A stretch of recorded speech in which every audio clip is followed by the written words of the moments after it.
It's Sunday afternoon, around about 4 o'clock, and I've just come back from lunch with my friends. It's been amazing. I passed my work bag in the hallway. We've known each other for a really long time. We've been on many trips together. We know each other well. My bag looks at me. Feed me your laptop. Feed me your iPhone. Feed me your keys. And then it has a little cheeky grin. As it starts to say, you have got a really busy, stressful week. It's going to be really challenging. And you know that piece of work you didn't start on a Friday? You've got that to look forward to. Immediately, my stomach starts to whirl, my anxiety in my chest, and my weekend goes away. My name is Kirstin Furber. I love my job, and I get the Sunday night blues. Now, the Sunday night blues is something that's fascinated me for a really long time, and probably goes back to when I was at school.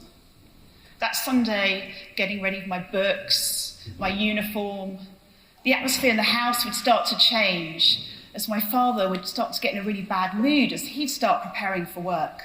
And we'd all want to wait till Monday when things were back to normal. Then I got my first job, selling advertising. And I get that Sunday afternoon feeling of, I've got to get up early on Monday, and Tuesday, and Wednesday, and Thursday, and Friday. Very different schedule to being a student. And then my career developed. I started flying to New York, to Washington, to Singapore, to India. And on Sunday afternoons, I'd be going down to the airport, really excited. I'm going to see my colleagues in real life, interesting work, learning new cultures. I'd get on the plane, I look at my emails, and they start pinging in, and I start to get that Sunday feeling again.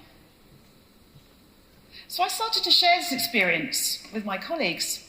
Now, I've worked for some amazing people, and I still do, some really senior people with really big jobs, and they started to share with me their feelings. Not being able to sleep on a Sunday evening. Anxiety. So I started to blog about this, sharing people's experiences, the impact on individuals, but also organisations. I was quite amazed, actually. I had quite a big response, not just in the UK, around the world.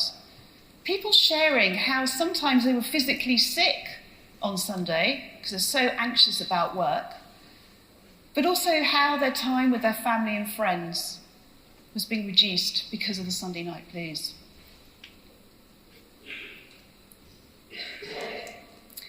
More than 2/3 of us in the UK suffer from feelings of sleeplessness and anxiety.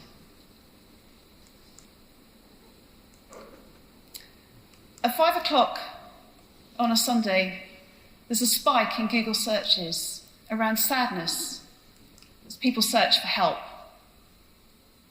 And Monday, 25% of total absences are felt in the week, with mental health being the highest. And in 2022, 5% of the UK's GDP was spent on mental health problems. Now, it's hardly surprising, is it? We live in a world that's on all the time, that's competitive, that's economically challenging, and this is putting a pressure on us. Let's face it, as consumers, we're quite fussy, aren't we? We want our products and services immediately. We don't want to wait. We don't want to spend too much money on it. And this is putting huge pressure on organisations and individuals to innovate. Then there's technology. Now, technology has given us flexibility. It's also given speed and access to information. Do you remember years ago, we might be in a cafe talking with friends, talking about a film we've seen, and we'd be saying, oh, what was that actor and actress name? I just can't remember. Now we look at our phones. We may have an experience, good or bad. Beforehand, we may have called a friend. Now we post on social media. This pressure of always being on 24/7 is having an impact on our mental and our physical health, and very sadly, in some instances, burnout. Talented individuals leaving the workforce. Now, we all want to do our best, and Sunday night blues is not helping us. I believe if we could alleviate the Sunday night blues, that would boost productivity, boost innovation, and allow us to start our week in the best possible way. Our weekends are precious for rest, recuperation, and perspective. So this got me thinking, why do we work like this? Why do we accept having shortened weekends? I wanted others to understand how important the impact of Sunday night blues is having. I needed proof. I caught up with a friend who said to me, Kirstin, it's great you're doing all this blogging. Fantastic. But you need to be able to measure this. This is the only way people are going to take this topic really seriously. I've got somebody you can meet. So I was introduced to Professor Ilka Iniglo from the University of Exeter. And we started to share our experiences of the Sunday night blues, which is very typical when I start talking about this subject to others, and started to shape what this research might be. Did the Sunday night blues exist? What caused it? And importantly, what could we do about it? Channel 4 came on board, then Investors and People. And in March last year, we shared our initial results. And we did this through a panel. Very kindly, Anna Richardson, from Naked Attraction fame and a real strong champion of mental health, hosted the panel. And in this picture, you can see on the left-hand side is Professor Ilka Iniglo, myself in the middle, and Paul Devoy from Investors and People on the right-hand side. And I love this picture because it's all of our experiences coming together on this really important topic. So what did the research tell us? 79% of individuals had, in the past, experienced the Sunday night blues. And 66% said they experienced the Sunday night blues between 3 and 8 o'clock. Phew. I did go back to my friend and said, by the way, I've now got proof.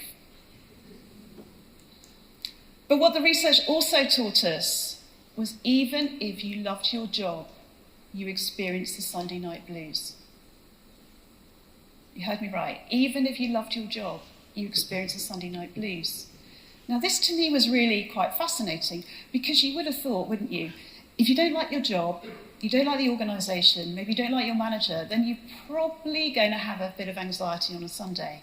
So why was this the case if you liked your job? Now, the research is ongoing, but I believe there are two reasons of why this may be happening. One is the high expectations we put on ourselves. We want to do a really good job. And I've seen many individuals who really care about the purpose of the organisation they work for, then wanting to do a really good job is putting extra pressure on themselves. If you add in imposter syndrome, can I do the job? Am I good enough? It's a real cocktail for Sunday night blues. So in summary, what the research told us was Sunday night blues exists. It's very personal how you experience it. There's a very big link to mental health, and therefore potentially a predictor to burnout. If you love your job, you can get the Sunday night blues, and it's really costing individuals and organisations. So what do we do about this? Well, the research tells us if you can transition from a Friday to a Monday, that can help alleviate your Sunday night blues. But this is not about us being 24/7, always on, feeling really energised, because if we do that, we know A, that's not authentic, B, that's exhausting, and honestly, for anyone who is supporting anyone, it's exhausting for ourselves. That is not the way forward. I have a colleague of mine who has a habit. Every Sunday, she has lunch from 1 till 3 with her family. Sometimes she invites some friends. And at 3 o'clock, she'll go upstairs to her office, open up her laptop, close out things for the week, and then maybe start to think about what's the focus for the week going forward. At 5 o'clock, she'll close her laptop, she'll come downstairs, and she'll enjoy her weekend. Now, if I did that, it would be a nightmare. I would not finish when the laptop came down at 5. My brain would still work, and I would be working through. I might as well just start my week. The point I'm making here is Sunday night blues is very personal, and how we alleviate it is very personal too. So how can we alleviate Sunday night blues? Well, I believe there's 3 pillars. Prioritise yourself, create space, and plan positive. So let's start with prioritise yourself. And for me, this just takes us back to being on an aeroplane. You know, the emergency procedures, fit your oxygen mask on first before you can help everyone else. So what is it that you need to do that's going to start your week in the best possible way? For me, I have a yoga class every Monday at 7:30 in the morning. And on Sunday afternoon, when I'm getting that feeling, that stomach, like a bit nervous feeling, I know at 8:30 on Monday, I'm going to feel really good and ready for the week. So have a think about what is it that's going to help you, whether it's something for an hour, for 5 minutes, whatever activity it is. It takes 21 days to create a habit and 90 days to make a complete lifestyle change. Second pillar is create space. Do we ever ask our colleagues how we like to work? When do we want emails? Do we want emails over the weekend? Do you want them on a Friday? Do you want them on a Monday? What time do you want them? What time do you want to have your kick-off meeting? I used to have a kick-off meeting with my team at 10 o'clock every Monday morning. And we started to talk about, was this really the right time? And they started to say, actually, no, it's really not. Can we change it to 2 o'clock in the afternoon? Monday then gives me time to get myself prepared for what we're going to talk about and be present for 2 o'clock. So we changed the time. Another team has a meeting at 9:30. For them, that's the best time for them because they want the latest information so they can start their week in the best possible way. I always think it's quite interesting, isn't it, after a weekend? We sometimes say, how was your weekend? But we don't listen to the answer. It's sort of the equivalent of a, hi, hello, good morning, how's your weekend? Right, let's get on with some work. How about we ask people, how was your Sunday evening? And really listen to that answer. And if you ask that question every week, you may find a different answer from your colleague. And you may start to find they might need some help if their Sunday evening is getting worse. You may ask yourself that question. How is your Sunday evening? And check in how you are. Mental health is very personal. Some people like to talk about it. Some people don't feel comfortable talking about it. But asking how your Sunday evening is has no stigma attached. I talked before about high expectations. And I really believe there's an opportunity here to start talking about how do you define success. I've seen many people in my career put their hand up for a project, really excited. They go underground for 2 weeks. They come back up with this piece of work that's really well thought through and really high quality, but it doesn't quite make the mark. It's nothing to do, it's their fault. The organisation's moved on, the client's wanting something different. Do we ever talk about how do you check in a project? What are the points you need to bring in to make sure that it's on track? But importantly, when is the deadline? Do you want the deadline on a Friday afternoon with feedback so you can go into the weekend? Or do you want it on a Monday? It's about having the conversation. The final pillar is plan positive. And this is really about thinking about your week and putting something in your week that's really exciting, whatever that might be. Meeting someone, interesting piece of work, a podcast you want to listen to. We all know we get connected when it's really aligned to our values. And what is that piece of work that's going to get you really excited? So it's all simple, isn't it? All easy. All of those things are in our control. Yes, but no. A lot of them really rely on organisational culture. And influencing organisational culture can be really overwhelming. But I believe it's the 4 or 5 people that we work with every day is your culture. Whether you work for a large organisation, a small organisation, or you work for yourself, it's those 5 people that will influence your day, your week.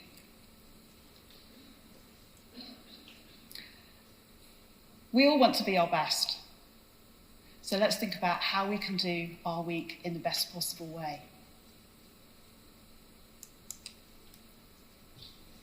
So back to Sunday. I pass my bag in the hallway. It looks at me. Feed me your iPhone. Don't forget your laptop. Don't forget your keys. And it looks at the side of me with a bit of a devious grin. You've got a challenging week ahead of you. But I'm prepared. I prioritise the things I'm going to do this week. And on Monday, I'm going to meet someone that I'm so excited about meeting, that I've been desperate to meet for ages. I look back at my bag. I no longer fear it. It's a tool. I've tamed my bag. I want us all to really enjoy our Sunday so we can start our week in the best possible way.